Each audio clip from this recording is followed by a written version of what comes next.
हरे कृष्णा, राधे राधे। आप सभी का गीता क्लास में बहुत बहुत स्वागत है। ओम अज्ञानतिमिरन्धस्य ज्ञानञ्जनशलाकया चक्षुरुन्मीलितं येन तस्मै श्रीगुरुवे नमः। गुरुवे गौरचन्द्राय राधिकायै सदालय कृष्णाय कृष्णभक्ताय तद्भक्ताय नमो नमः। नमो विष्णुपादाय राधिकायै प्रियात्मने श्रीमद्भक्तिवेदान्तनारायणीति नामिने। श्रीकृष्णलीला कथने सुदाक्षं औदार्यमाधुर्यगुणयुक्तं परं वरेण्यं पुरुषं महन्तं नारायणं तं शिरसा नमामि। श्रीचैतन्यमनोभीष्टं स्थापितं येन भूतले स्वयं रूपः कदा मह्यं ददाति स्वपदान्तिकम्। आजानुलम्बितभुजो कनकावदातो सङ्कीर्तनकपित्रो कमलायताक्षो विश्वम्भरो द्विजवरो धरं पालो वन्दे जगत्प्रियकरो करुणावतारो। नमो महावदन्याय कृष्णप्रेमप्रदायते कृष्णाय कृष्णचैतन्यनाम्ने गौरद्विषे नमः। हे कृष्ण करुणा सिन्धो दीनबन्धो जगत्पते गोपेश गोपिकान्त श्रीराधाकान्त नमस्तुते। तत्काञ्चन गौराङ्गी राधे वृन्दावनेश्वरी वृषभानुसुतदेवी प्रणमामि हरिप्रिये। नीलाचल निवासाय नित्याय परमात्मने बलभद्रसुभद्राभ्यां जगन्नाथाय ते नमः। जय श्री कृष्ण चैतन्य प्रभु नित्यानंद श्री अद्वैत गदाधर शिवासादि गौर भक्त वृंद। हरे कृष्णा कृष्ण कृष्ण हरे हरे, हरे राम राम राम हरे हरे। हरे कृष्णा कृष्ण कृष्ण हरे हरे, हरे राम राम राम हरे हरे। मैं सर्वप्रथम अपने परम आराध्यतम गुरुपाद पद्म नित्य लीला प्रविष्णु विष्णुपाद अष्टोत्तर शत श्री श्रीमद् भक्ति वेदांत नारायण गोसाई महाराज जी के श्री चरणों में अनंत कोटि दंडवत प्रणाम करती हूँ। तत्पश्चात समस्त रूपानुगुरु परंपरा के चरणों में मेरा अनंत कोटि दंडवत प्रणाम। आप सभी को मेरा यथा योग्य प्रणाम स्वीकारो। हरे कृष्णा। तो हम सभी श्रीमद् भगवद गीता का अध्ययन कर रहे हैं और अभी तक हमने 16 श्लोक पूरे कर लिए थे। तो ये जो 10वां अध्याय है जिसका कि शीर्षक है श्री भगवान का ऐश्वर्य। भगवान इसमें अपनी विभूतियों के बारे में बताएंगे।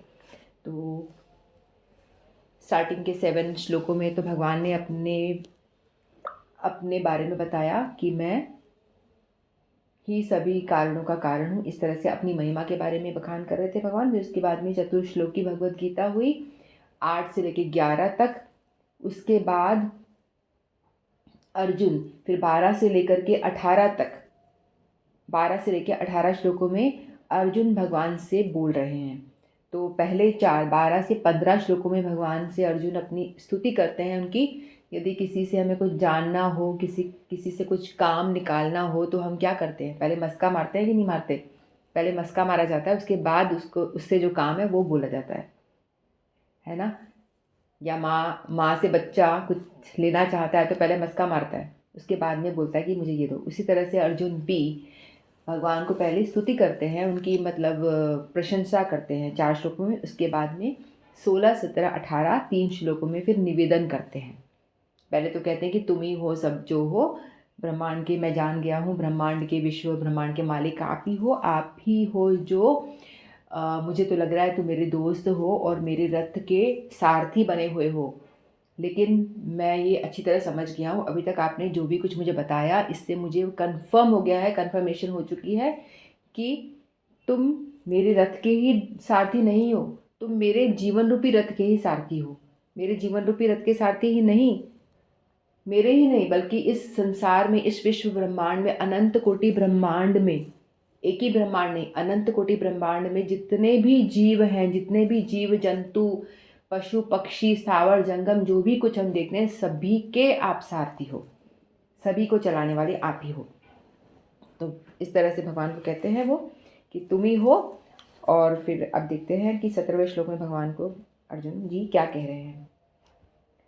कथम विद्याम अहम योगिस्त्वां सदा परिचिन्तयन् केषु केषु च भावेषु चिन्तयोऽसि भगवन् मया। कथम विद्याम अहम योगिस्त्वां सदा परिचिन्तयन् केषु केषु च भावेषु चिन्तयोऽसि भगवन् मया। अर्जुन कहते हैं, हे कृष्ण, हे परम योगी, मैं किस तरह आपका निरंतर चिंतन करूं और आपको कैसे जानूं। हे भगवान, आपका स्मरण किस किस रूपों में किया जाए। जैसा कि पिछले अध्याय में कहा जा चुका है, भगवान अपनी योग माया से आच्छादित रहते हैं। केवल शरणागत भक्ति उन्हें देख सकते हैं। अब अर्जुन को विश्वास हो चुका है कि उनके मित्र कृष्ण भगवान हैं, किंतु वह उस सामान्य विधि को जानना चाहता है जिसके द्वारा सर्वसाधारण लोग भी उन्हें सर्वव्यापी रूप में समझ सके। असुरों तथा नास्तिकों सहित सामान्य जन कृष्ण को नहीं जान पाते, क्योंकि भगवान अपनी योग माया शक्ति से आच्छादित रहते हैं। दूसरी बात यह है कि ये प्रश्न जन सामान्य के लाभ हेतु पूछे जा रहे हैं। उच्च कोटि का भक्त केवल अपने ही ज्ञान के प्रति चिंतित नहीं रहता, अपितु सारी मानव जाति के ज्ञान के लिए भी रहता है। अतः अर्जुन वैष्णव तथा भक्त होने के कारण अपने दयालु भाव से सामान्य जनों के लिए भगवान से सर्वव्यापक रूप के ज्ञान का द्वार खोल रहा है। वह कृष्ण को जानबूझकर योगिन कहकर संबोधित कर रहा है, क्योंकि वह योग माया शक्ति के स्वामी है, जिसके कारण वे सामान्य जन के लिए प्रकट या अप्रकट होते हैं। तो भगवान यहाँ पे अर्जुन कह रहे हैं, अर्जुन भगवान से स्तुति कर रहे हैं। स्तुति के बाद अब निवेदन कर रहे हैं, कथम विद्या अहम योगिन स्वाम, यानी कथम यानी किस तरह, कैसे, विद्याम अहम मैं जान सकूं। योगिन, भगवान को योगिन कह के संबोधन कर रहे हैं वो, कि भगवान को कह रहे हैं कि मैं किस तरह से आपको जान सकूं, हे योगिन। योगिन क्यों कहा है? क्योंकि भगवान जो है योग माया के स्वामी हैं। योग माया शक्ति जो है भगवान की अंतरंगा शक्ति है, योग माया शक्ति उसके स्वामी हैं। भगवान ने बताया था ना पहले भी, भगवान कहते हैं कि मैं अपनी योग माया शक्ति से आच्छादित रहता हूँ। तो हर तरह के लोग होते हैं, कुछ भक्त होते हैं, कुछ नास्तिक होते हैं जो भगवान में विश्वास नहीं करते हैं, है ना। तो भगवान कहते हैं कि ये यथा माम प्रपद्यन्ते तांस तथैव भजाम्यहम्, जो जिस भाव से मेरे पास में आता है मैं उसके पास उसको वैसा ही रेसिप्रोकेट करता हूँ। कोई यदि कहता है कि भगवान है ही नहीं, भगवान है या नहीं पता नहीं, कन्फ्यूजन लेकर आता है कि भगवान शायद हैं शायद नहीं है, मेरा काम कर दे हो जाता है तो हैं शायद, मेरा मन में जो डिज़ायर है वो पूरी हो गई तो हाँ भगवान तो है, और मेरे मन में डिज़ायर है वो पूरी नहीं हुई तो कोई भगवान कुछ नहीं है, कोई नाम हरि नाम शरि नाम कुछ करने की ज़रूरत नहीं, सब बकवास, इस तरह से। तो भगवान कहते हैं कि जो मेरे साथ कन्फ्यूजन लेकर के आता है उसको मैं कन्फ्यूजन के रूप में ही मिलता हूँ, मैं उसके साथ वैसा ही बर्ताव करता हूँ। हाँ तुम कन्फ्यूज हो, मैं कन्फ्यूजन की तरह ही मैं तुम्हारे सामने पेश आऊँगा। और जो भगवान के साथ में श्रद्धा के साथ में आता है, जो ये मानता है कि भगवान जो हैं और मेरा हर एक काम उन्हीं की कृपा से हो रहा है और मेरा वो हमेशा ध्यान रखते हैं, मेरी रक्षा करते हैं, हर क्षण मेरे साथ में हैं, यदि ऐसा भाव यदि वो रखता है तो भगवान कहते हैं मैं ऐसा ही करता हूँ उसके साथ में। यदि वो कह रहा है कि भगवान मेरे साथ सदैव रहते हैं तो मैं रहता हूँ उसके साथ में। तो ये अपनी निष्ठा और श्रद्धा पे डिपेंड करता है कि हम भगवान पे कितनी आस्था विश्वास श्रद्धा करते हैं। तो भगवान कहते हैं कि मैं वैसा ही उसके साथ रेसिप्रोकेट कर रहा हूँ। यदि हम शंका से देखेंगे भगवान की ओर तो भगवान कहेंगे मैं भी तुझे शंका से देखता हूँ, हाँ मैं शायद तेरे जैसा तेरा भाव है वैसा ही मैं तुझे प्रकट करता हूँ, ठीक है। और जो अनन्य चिंतन युक्त होकर जो शुद्ध भक्त होते हैं डिवोटी, वो हमेशा भगवान के विषय में चिंतन करते हैं, भगवान के विषय में ही सोचते हैं। मत चित्ता मत गत प्राणा, मेरे चित्त वाले हो जाते हैं, मेरे प्राण वाले हो जाते हैं, तो मैं भी उन्हीं के जैसा हो जाता हूँ, उनको भी अपने प्राण में अपने हृदय में विराजमान करता हूँ। भगवान को भक्त करता है तो भगवान भी भक्त को अपने हृदय में विराजमान करता है। तो जैसा जो भाव लेकर मेरे पास में आता है मैं वैसे ही भाव से उसको दिखता हूँ। तो लेकिन कुछ जो भक्त हैं उनको तो समझ में आ रहा है कि भक्ति से भगवान को जाना जा सकता है। भक्त्या माम अभिजानाति, भक्ति करोगे तो हम भगवान को जान सकते हैं, भगवान उसके आगे प्रकट हो जाते हैं। तो भगवान कहते हैं कि मैंने अपने आगे पर्दा लगा रखा है। पर्दा कौन सा? योग माया का पर्दा लगा रखा है। तो योग माया जो भगवान की शक्ति है, अंतरंगा शक्ति है, वो उसको भगवान आदेश देते हैं और अपने आप को, जैसे सूरज को बादल ढक लेता है ना, उसी तरह से भगवान को उनकी योग माया शक्ति आच्छादित करी रहती है, ढके हुए रखती है। लेकिन यदि कोई भक्त आता है उनके सामने शुद्ध हृदय लेकर के, शुद्ध भाव लेकर के, भगवान से बड़ा प्रेम करता है, तो भगवान कहते हैं ऐसे भक्तों के सामने मैं अपने आप को प्रकट कर देता हूँ। जैसे बादल साइड में हट करके सूर्य का दर्शन हो जाता है, उस तरह से भगवान कहते हैं मैं अपने भक्तों के लिए प्रकट हो जाता हूँ। उस योग माया शक्ति को मैं हटने को कह देता हूँ। लेकिन यदि कोई नास्तिक जो मुझ में विश्वास ही नहीं करता, मुझे कहता है कि ये कोई सामान्य व्यक्ति है जिसने जन्म लिया था, जैसे हमने जन्म लिया वैसे ये भी कोई व्यक्ति है, तो भगवान कहते हैं मैं उनके लिए योग माया शक्ति से अपने आप को ढक के रखता हूँ। वो मुझे कभी भी जान नहीं पाते, कभी जान भी नहीं सकते। यदि भक्ति जब तक नहीं होगी आपके हृदय में, तो आप भगवान तक नहीं पहुँच सकते, ना भगवान को कभी जान सकते। तो अर्जुन कह रहे हैं कि मैं आपको कैसे जान सकता हूँ, क्योंकि आपने अपने आप को योग माया से आच्छादित किया हुआ है और आप जो हो योग माया शक्ति के स्वामी हो। तो मैं आपको कैसे जानूं? हे योगिन, योगिन इसीलिए कहा है क्योंकि आप योग माया शक्ति के स्वामी हो, इसलिए योगिन कह के संबोधित कर रहे हैं अर्जुन। तो भगवान से पूछ रहे हैं वो कि मैं सदा आपका चिंतन कैसे करूं। भगवान कहते हैं ना हमेशा मेरा स्मरण करो। तो परिचिंतन, सदा परिचिंतन, सदैव परिचिंतन कैसे करूं मैं? केशु केशु, कैसे कैसे, कहाँ कहाँ, किस किस भाव में, भावेशु रूपों में, चिंत्य असि, आपका स्मरण किया जा सकता है। हे भगवान, मेरे द्वारा आपका कैसे चिंतन किया जाए। अर्जुन को तो पूरा अच्छी तरह से पता है कि भगवान ही है जो है, भगवान को वो अच्छी तरह से भगवान रूप में मान चुका है। लेकिन जो भक्त होते हैं और जो वैष्णव होते हैं, वो लोग अपना ही नहीं देखते। वो कहते हैं कि मुझे तो समझ में आ गया भगवान है, मैं अपना भजन करूँ, अपना बैठ के, मुझे क्या लेना देना, दुनिया जाए भाड़ में। ऐसा नहीं सोचते। वो लोग चाहते हैं कि मेरा भला हो रहा है, मुझे भगवान के विषय में मालूम पड़ गया, तो मैं भी दूसरों पे भी कृपा करने के लिए, जैसे हमारे गुरुवर्ग होते हैं, दूसरों को भी प्रचार करते हैं, घर घर जाते हैं, एक एक दरवाजे पे जाके, शहर शहर जाकर प्रचार करते हैं। और क्या बोलते हैं? हरि नाम करो, हरि नाम करो, यही तो बोलते हैं। मेन बात यही होती है, हरि नाम की महिमा का बखान करते हैं और हरि नाम करो यही बोलते हैं, क्योंकि यही एक मोटी बात है और कुछ है ही नहीं। तत्व की बात यही है कि हमें हरि नाम करना है, नाम से जुड़ना है, क्योंकि कलयुग का धर्म नाम संकीर्तन।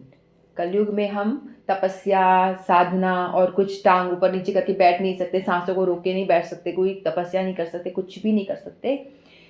लेकिन नाम में भगवान ने अपना सारा पावर डाला हुआ है। तो हमको बताया गया है कि कलयुग में सिर्फ हरि नाम पे ही जोर दिया जाता है। कलयुग का धर्म ही यही है कि नाम संकीर्तन करो। तो हमारे गुरुवर्ग जो वैष्णव जन जो होते हैं, शुद्ध वैष्णव होते हैं, वो उनके अंदर दया होती है, वो जीव मात्र पे कृपा करना चाहते हैं।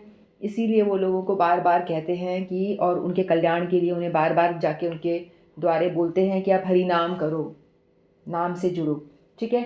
तो अर्जुन भी शुद्ध वैष्णव हैं और वो भी अपने लिए नहीं पूछ रहे हैं ये सवाल अब भगवान से कि मैं किस किस भाव में दर्शन करूं। पूछ तो वो खुद ही रहे हैं अपने लिए, अपने माध्यम से। हम जैसे अभक्तों के लिए, जो लोग बिल्कुल नास्तिक, कुछ लोग ऐसे भी हैं जो भगवान का बिल्कुल चिंतन नहीं करते, अभक्त हैं, जिन्हें भगवान से कुछ लेना देना भी नहीं है, भक्ति नहीं कर सकते वो लोग। तो वो लोग कैसे भगवान का दर्शन करें? केशु केशु, कौन कौन से भाव में, किन किन वस्तुओं में? तो यहाँ पे दो तरह से भगवान बता रहे हैं, एक तो बाहरी भाव और एक अंदर वाला भाव। ठीक है। बाहरी भाव तो ये है कि हम किसी को देखें, किसी वस्तु को देखें और हमें स्मरण हो आए भगवान का। जैसे हम देखते हैं कि पंखा चल रहा है, बल्ब जल रहे हैं, ट्यूबलाइट जल रही है, तो वस्तु हमें दिख रहा है, लेकिन उसके पीछे जो सोर्स है, करंट, वो भगवान की तरह वो जो आ रहा है, वो विभूति भगवान की ना, तो उसके द्वारा तो हम भगवान के दर्शन इस तरह से वस्तुओं में कैसे करें, और अंदर के भाव में हम कौन से भाव से कनेक्ट हों। जैसे कि जब भगवान कृष्ण ने जन्म लिया था, जन्म नहीं, प्रकट हुए थे देवकी वसुदेव के, जब वो जेल में थे, देवकी वसुदेव के पुत्र के रूप में जब वो प्रकट होते हैं, तो उस टाइम पे भगवान उनको आदेश देते हैं, कहते हैं कि तुम मुझे पुत्र भाव से मेरा स्मरण करो और ब्रह्म भाव से भी, यानी मुझे भगवान भी समझो। जब उन्होंने चतुर्भुज फॉर्म में अपना रूप दिखाया तो देवकी वसुदेव ने हाथ जोड़ के बैठ गए, देवकी जी बैठ गई और उन्होंने बोला कि हे भगवान, आप तो भगवान हो, आप तो मेरे पुत्र नहीं हो। तो फिर बाद में उनको रिक्वेस्ट करिए छोटे बच्चे बन जाओ, फिर बाद में वो छोटे बच्चे बन जाते हैं, है ना। तो भगवान ने आदेश दिया कि तुम मुझे लेकर चले जाओ गोकुल, और तुम मुझे पुत्र भाव से और ब्रह्म भाव से, भगवान के रूप में भी तुम मुझे भजो, दोनों भाव से तुम मुझे मेरा भजन करो।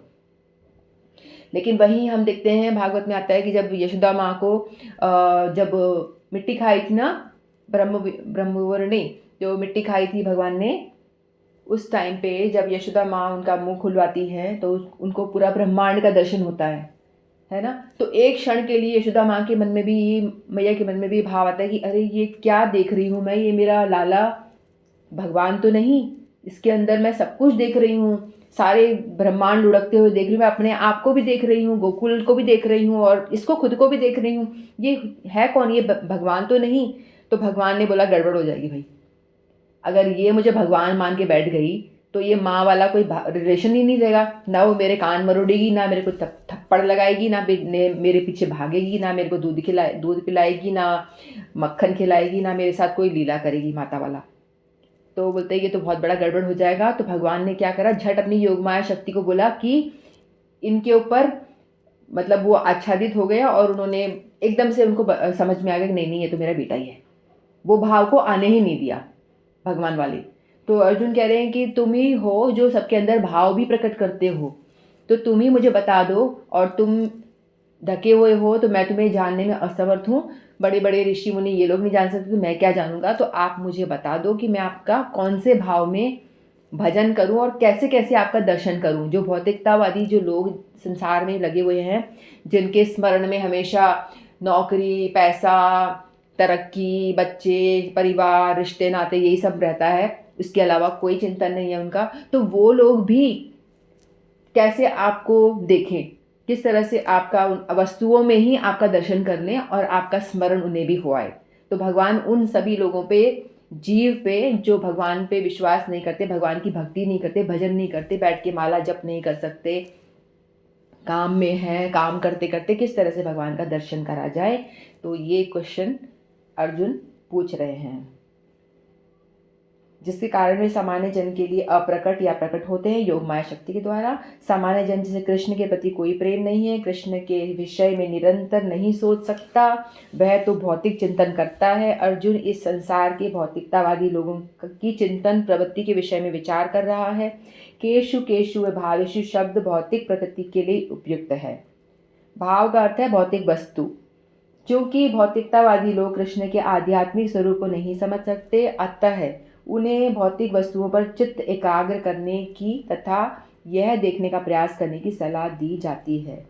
मतलब भौतिक चीज़ों को दर्शन करके ही, भगवान का विभूति जान करके वो भगवान के विषय में स्मरण करें कि कृष्ण भौतिक रूपों में भी किस प्रकार प्रकट होते हैं।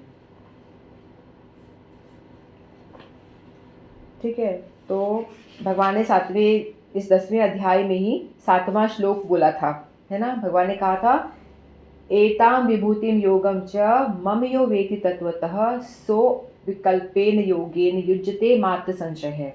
तो 10वें अध्याय के 7वें श्लोक में भगवान कहते हैं कि जो मेरे इस ऐश्वर्य तथा युग से पूर्णतया आश्वस्त है, वह मेरी अनन्य भक्ति में तत्पर होता है, इसमें तनिक भी संदेह नहीं है। तो भगवान ने ये 7वें श्लोक में कहा है इसी अध्याय के कि जो मेरी विभूतियों के बारे में, ऐश्वर्य के बारे में जान जाता है, उसे मैं अनन्य भक्ति प्रदान करता हूँ, उसे वो भक्ति में लगी जाएगा। जो मेरी विभूति के बारे में जानेगा वो भक्ति में लगी जाएगा। तो अर्जुन ने सोचा कि ये तो बहुत इजी तरीका है, जो मटेरियलिस्टिक लोग हैं और जो भगवान की भक्ति नहीं कर सकते, तो वो भी किसी तरह से भगवान की ओर आएँ। जैसे कोई पर्वत देखें तो भगवान आगे बताएंगे कि मैं पर्वतों में हिमालय हूँ, है ना। तो उसको देखें तो उनको लगे हाँ ये भगवान की विभूति है। वो बाहर जा रहे, घूमने जा रहे हैं, वहाँ उनको नज़र आ गया तो एक बार दर्शन करके बोलेंगे नहीं नहीं ये भगवान की विभूति है, तो भगवान का स्मरण हुआएगा।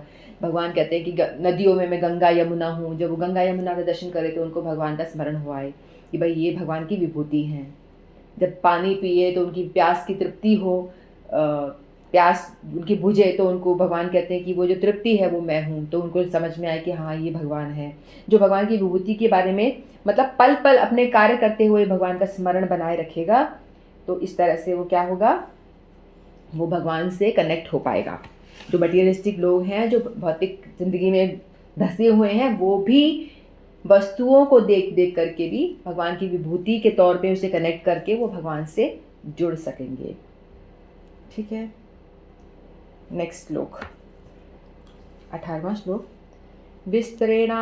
विस्तरेणात्मनो योगं विभूतिं च जनार्दन भूय कथय तृप्तिर्हि शृण्वतो नास्ति मे मृतम्। विस्तरेणात्मनो योगं विभूतिं च जनार्दन भूय कथय तृप्तिर्हि शृण्वतो नास्ति मे मृतम्। विस्तरेणात्मनो यानी विस्तार से अपनी योगम योग शक्ति, विभूतिम ऐश्वर्य को, जनार्दन का मतलब होता है भगवान संबोधन, अर्जुन संबोधन कर रहे हैं भगवान को जनार्दन कह के। जनार्दन का मतलब है जन यानी जन, और अर्धन यानी जो नास्तिकों का वध करने वाले, नास्तिक लोग हैं उनका वध करने वाले, यानी उनकी जो अज्ञान का वध करने वाले, तो जनार्दन। भूया मतलब फिर से कहो, कथः कहे, तृप्ति तुष्टि, निश्चय ही, शुण्वता सुनते हुए, न अस्ति नहीं, मेरी अमृतम अमृत को। तो अर्जुन कह रहे हैं, हे जनार्दन, आप पुनः विस्तार से अपने ऐश्वर्य और योग शक्ति का वर्णन करें।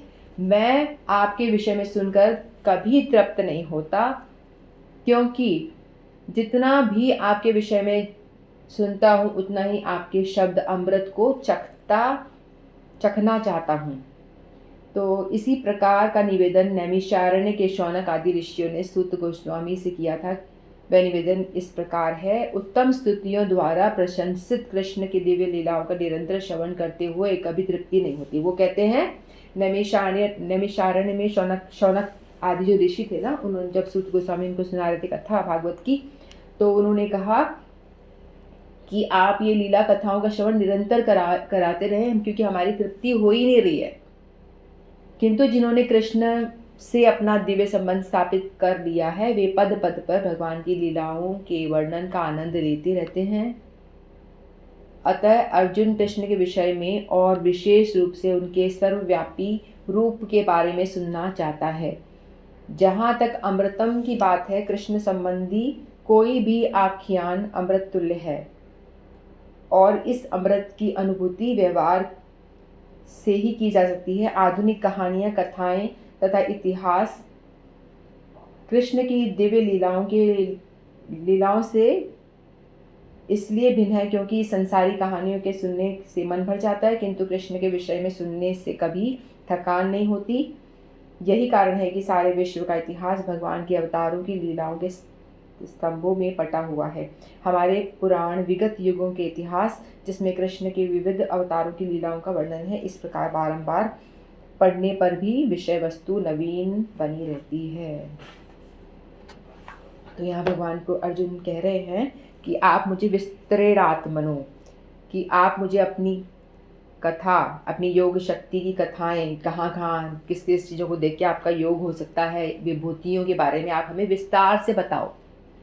क्योंकि अर्जुन को भगवान ने पहले 7वें अध्याय में और बीच बीच में बताते जा रहे हैं ना अपने योग, जैसे अपन ने पढ़ा था पहले विभूति के बारे में, तो विस्तार से नहीं बताया था। तो अर्जुन कह रहे हैं कि भाई तुम थोड़ा सा बता के मत रुक जाना, विस्तार से बताना, मुझे डिटेल में बताओ, ऐसे कह रहे हैं। क्यों कह रहे हैं कि मुझे सुनने की बहुत ज़्यादा इच्छा है, मैं सुनना चाहता हूँ, और आपकी कथाएं मुझे अमृत तुल्य लग रही है, ऐसा वो कहते हैं। क्योंकि मेरे को तृप्ति नहीं हो रही, जितना भी मैं सुनते जा रहा हूँ मुझे तृप्ति हो ही नहीं रही है। जैसे आप कोई आपको एक मैंगो जूस दे पीने के लिए, और छोटे से ग्लास में आपको मैंगो जूस दे रहा है, और बड़ा ही टेस्टी मैंगो जूस है बनाया है, ठीक है, और आपने जैसे ही पिया तो आपको तृप्ति हुई नहीं, आप बोलोगे और दो, बोलोगे ना, क्योंकि आपको तृप्ति नहीं हुई है।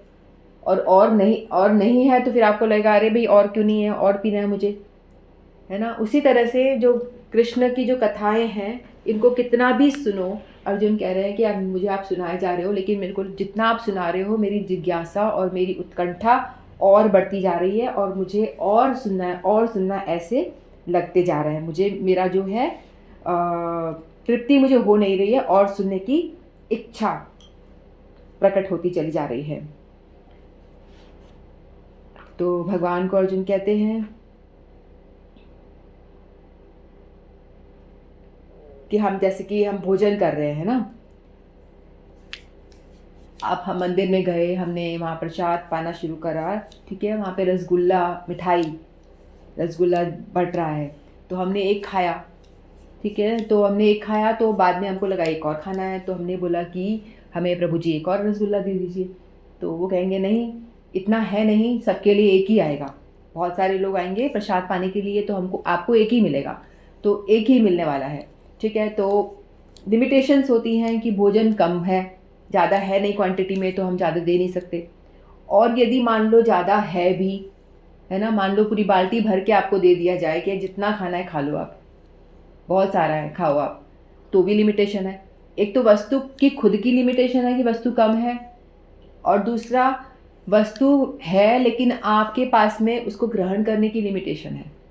आपको एक बोला, दो बोला, दो खा लिया आपने, तीन खा लिया, चार खा लिया, उसके बाद आप क्या करोगे? नहीं, अब नहीं चाहिए। पांचवा दे दिया तो आप उल्टी करना शुरू कर दोगे, है ना। तो हमारी इंद्रियों की लिमिटेशन बहुत कम है, हम खा नहीं सकते।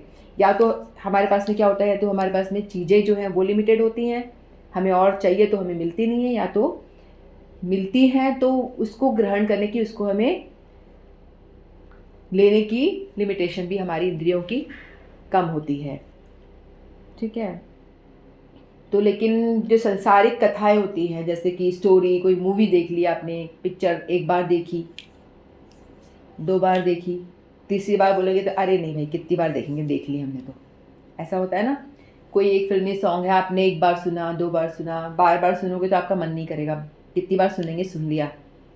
और हम देख ही रहे हैं फिल्मी गाने में हर बार दौर जो है बदलते चले जा रहा है। पहले हम देख रहे थे ना, दिलेर मेहंदी था, वो अपने कौन कौन से गाने, तू तड़ाका, कौन से तुक तुक करके कौन से गाने गाते थे, वो गाने वो बड़े चलते थे। उसके बाद में फिर वो गया, फिर हनी सिंह आए, फिर और भी अलग अलग रैप सिंगर्स वगैरह आते रहते हैं, सबका चलन आता है और चला जाता है। एक टाइम तक उनका बड़ा ट्रेंड रहता है, वो खूब गाने गा रहे होते हैं, फिर बाद में लोग उन्हीं को सुन रहे होते हैं, वो स्टार उनको बैठा के रखते हैं, थोड़े दिन के बाद में दूसरा कोई आ जाता है अपना नया स्टाइल लेकर के, वो उसको सब भूल जाते हैं और वो गुमनाम सा हो जाता है। इस तरह से जो है संसार में कोई भी गाना हो, फिल्म हो, स्टोरी हो, कुछ भी हो, सब थोड़ी देर के लिए हमें बहुत तृप्त करती है और हमको आनंद प्रदान करती है, लेकिन वो बार बार यदि हम उसको सुनते हैं, देखते हैं, तो क्या होता है, उसका जो चार्म है वो धीरे धीरे ख़त्म हो जाता है, फिर हम उसको बार बार हम उसको नहीं सुन सकते। लेकिन भगवान की कथा, लीला, इनको हम अनंत अनंत जन्मों से सुनते आ रहे हैं, और भगवान ने भगवत गीता का ज्ञान, भागवतम का ज्ञान करोड़ों वर्ष पूर्व ही दिया था, है ना। हमारे ऋषि मुनि कितने पुराने हैं, सतयुग से, तो उससे भी पहले, और ये युग भी कितनी बार बदल चुके हैं, नहीं हजारों हजारों करोड़ों करोड़ों वर्ष पूर्व, तब से भगवान की जो ये चर्चा चली आ रही है, और वही लीला हम बार बार श्रवण करते हैं। भगवान माखन चुराते हैं, घर घर जाते हैं, चीरहरण, है ना, मतलब वही लीलाएं हम बार बार सुनते हैं, लेकिन हमारा पेट नहीं भरता, हमको लगता है और सुनाइए और सुनाइए, ठीक है। तो भगवान की कथा, भगवान चिन्मय है तो भगवान की कथा भी चिन्मय है, इसीलिए वो जड़ नहीं है, भगवान की कथा चिन्मय है, इसीलिए हमारा जो है उससे मन कभी उबता नहीं है, लगता है कि और सुनाओ और सुनाओ। वैसे ही अर्जुन का मन भी जो है भगवान की कथाओं को सुनने के लिए और बेचैन है और लालायित है कि मुझे और सुनाइए आप, है ना। हरि अनंत, हरि कथा अनंता, जैसे भगवान अनंत है, भगवान का कहीं आदि उद्गम नहीं है, कहाँ से प्रकट हो रहे हैं, कहाँ अंत हो रहा है, कुछ पता नहीं चलता, उसी तरह से भगवान की कथाएं भी अनंत है, और जितनी बार भी सुनो तो हमें लगता है दिने दिने नवम नवम नवम, हर दिन हम जितनी बार सुनते हैं तो लगता है कि कुछ नया सुन रहे हैं, भले ही हमने वो चीज़ कल ही सुनी हो, लेकिन दोबारा सुनेंगे तो हमें वो हर बार नई लगती है। गीता कई लोगों ने कितनी बार रिपीट कर दी होगी, भागवतम भी कितने, आप में से भी कितने होंगे जो रोज़ भागवत पढ़ रहे हैं, बोर थोड़ी ना हो गई, पढ़े ही जा रहे हैं, पढ़े ही जा रहे हैं। सोनिया जी हैं, वो पढ़ती हैं डेली, अनुपमा जी, कई सारे लोग हैं जो पढ़ते हैं, लेकिन वो बोर नहीं हुए ना, वो पढ़ते जा रहे हैं, निरंतर पढ़ते जा रहे हैं, क्योंकि ये कथा ऐसी है जो बोरियत प्रदान ही नहीं करती है। ठीक है, तो भगवान ने पूछा था, अर्जुन पूछ रहे थे कि हे भगवान, आप षड ऐश्वर्य के स्वामी हो, आप ज्ञान, वैराग्य, यश, सौंदर्य, धन, बल, ये 6 तरह के जो ऐश्वर्य हैं, इनमें से जो ऐश्वर्य का जो एक पॉइंट ही इस संसार में विद्यमान है, जिसको हम बहुत रिच कहते हैं, बहुत सुंदर कहते हैं, बहुत बलवान कहते हैं, बहुत यशवान कहते हैं, वो भगवान के सौंदर्य का बस एक जरा सा बिंदु मात्र है। और भगवान जो है संपूर्ण ऐश्वर्य के स्वामी है। जितने भी ये 6 ऐश्वर्य हैं वो भगवान के अंदर कूट कूट के भरे हुए 100% है। संसार में तो हम देखते हैं किसी के पास में ज्ञान है तो यश नहीं है, किसी के पास सुंदरता है तो पैसा नहीं है, किसी के पास वैराग्य है, सन्यासी है तो धन नहीं है, होगा भी कैसे, दोनों अपोजिट हैं।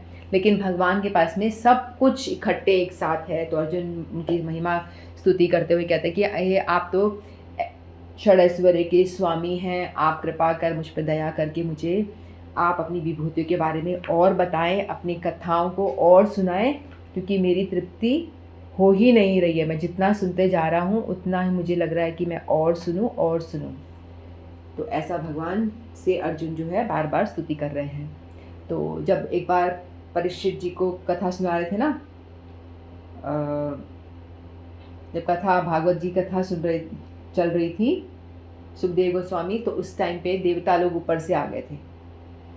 तो वो लोग क्या करते हैं, क्योंकि जो देवलोक में क्या होता है कि ये कथा नहीं है, वहाँ पे कथा नहीं है, वहाँ पे सिर्फ भोग है। आपने पुण्य करे हैं तो आपको भोग योनी है, तो आप भोगते रहो बस, कथा वथा भक्ति नहीं है वहाँ पे।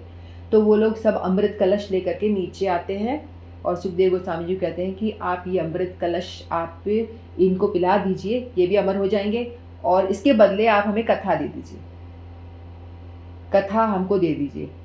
तो सुखदेव गोस्वामी कहते हैं कि देवता इंद्र को देके बोलते हैं कि तू अधिकारी है ही नहीं कथा के, कथा हर किसी को नहीं मिलती, कथा के भी जो अधिकारी होते हैं ना वही कथा सुन सकते हैं, हर कोई नहीं सुन सकता। तो कहते हैं कि तुम अधिकारी हो ही नहीं, ऐसा उन्होंने सोचा मन में। फिर बोलते हैं कि तुम क्या मुझे कथा के आगे ये अमृत दे रहे हो, ये अमृत क्या कुछ है, कोई कंपैरिजन ही नहीं अमृत का कथा से।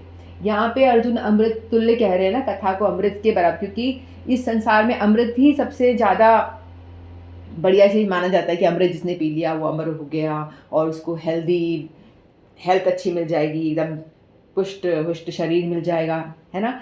तो अमृत से ज़्यादा अच्छा कुछ और माना नहीं जाता, इसलिए वो अमृत की तुलना दे रहे हैं यहाँ पे अर्जुन। लेकिन अमृत को लेकर जब वो आए थे देवता लोग, तो भी सुखदेव गोस्वामी ने अमृत लेने से मना कर दिया। बोला क्या अमृत की तुलना तुम कथा से कर रहे हो, ले जाओ अपना अमृत वापस, नहीं चाहिए। ये जो कथा है वो अमृत से भी अनंत अनंत अनंत गुना ज़्यादा अमृत तुल्य है। तो अमृत इसके आगे कुछ भी नहीं है। जो कथा सुनेगा, जो कथा सुनता है, उसकी बॉडी ऑटोमेटिकली अच्छी रहेगी, क्योंकि मेंटल पीस भी उसको मिलेगा जितनी कथा श्रवण करेगा। अमृत पीकर आपकी लंबी उम्र हो जाएगी, आपको स्वास्थ्य अच्छा हो जाएगा। तो आप कथा सुनिए डेली, मन लगा के रोज़ कथा सुनोगे तो आपकी मेंटल बिल्कुल जो डिप्रेशन है सब चला जाएगा। नाम जपेंगे, कथा रोज़ श्रवण करेंगे तो कोई डिप्रेशन नहीं रहेगा। भगवान की कथा लीला सुनते सुनते हेल्थ भी अच्छी हो जाएगी और उम्र भी लंबी हो जाती है ना। क्योंकि कहते हैं कि जितना समय हमने भगवान की भक्ति में लगाया वो सारा टाइम हमारा यूज़ हुआ, कुछ भी वेस्ट नहीं हुआ। और जितना टाइम हमने संसार में लगाया वो सारा समय हमने बर्बाद कर दिया। तो इसलिए हमारा जो समय है उसका सदुपयोग यदि हमें करना है तो भगवान का भजन, हरि कथा श्रवण, यही सब करना चाहिए। इसी से हमारे समय का पूरा सदुपयोग होगा। बाकी जो भी कुछ हम कर रहे हैं वो सब व्यर्थ, चाहे वो धंधा हो, जॉब हो, कुछ भी हो, सब कुछ बेकार, सब बेकार। सिर्फ एक ही काम के लिए हमारा जन्म है, हमें ये चीज़ को समझना चाहिए। एक ही काम के लिए हमारा जन्म हुआ है कि भगवान का भजन करें, भगवान का भजन करें, बस। अब आप बोलोगे हम काम ना करें, हमें पैसे नहीं कमाने। आज गुरुदेव की बड़े लेक्चर आ रहे हैं गीता जी पे, वो बार बार कहते हैं कि कर्म नहीं करना है आपको,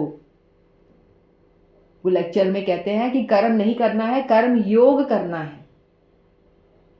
योग का मतलब होता है जोड़ना को। आप लोग यदि कर्म करोगे तो उस बंधन में फंस जाओगे, इसलिए कर्म मत करो, सिर्फ कर्म योग करो। हर एक कर्म को भगवान के लिए करो, ये करना है। कर्म तो करो, लेकिन कर्म सारे भगवान से जोड़ के करो, भगवान के लिए। मैं नौकरी भगवान के लिए कर रही हूँ, सफाई भगवान के लिए, खाना भगवान के लिए। ये प्रैक्टिस करनी होगी, ये अपने आप से नहीं आएगा, हमको बार बार ही प्रैक्टिस करनी पड़ेगी, तभी होगा। तो इसलिए गुरुदेव कहते हैं कर्म योग करो, ज्ञान योग करो। ज्ञान भी आप ले रहे हो वो भी व्यर्थ है, जो भगवान से जुड़ा हुआ नहीं है सब कुछ व्यर्थ है। चाहे तुम कितना ही गाड़ी बंगला सब इकट्ठा कर लो, कितना ही ऐश्वर्य ले लो, लेकिन सब व्यर्थ है जब यदि वो भगवान से जुड़ा हुआ नहीं है। तो सब एक एक चीज़ को भगवान से जोड़ना पड़ेगा, तो ही आप कर्म योग होगा, तभी ज्ञान योग होगा। और इन दोनों से भी ज़्यादा श्रेष्ठ है भक्ति योग। कर्म योग करते करते भक्ति योग पे आ ही जाएंगे। तो ऐसा भगवान कह रहे हैं, नहीं ऐसा अर्जुन भगवान से रिक्वेस्ट कर रहे हैं कि आप अपनी विभूतियों के बारे में बताइए। तो अब नेक्स्ट श्लोक में भगवान क्या करेंगे, बोलना शुरू करेंगे। तो हमारे 2 श्लोक पूरे हुए, 17 और 18। इतना ही कहकर वाणी को विराम देती हूँ। अंथा कल्पतरुभ्यश्च कृपा सिन्धुभ्येव च पतितानां पावनेभ्यो वैष्णवेभ्यो नमो नमः। श्रीमद् भगवद गीता की जय। आप सभी के लिए हरे कृष्ण।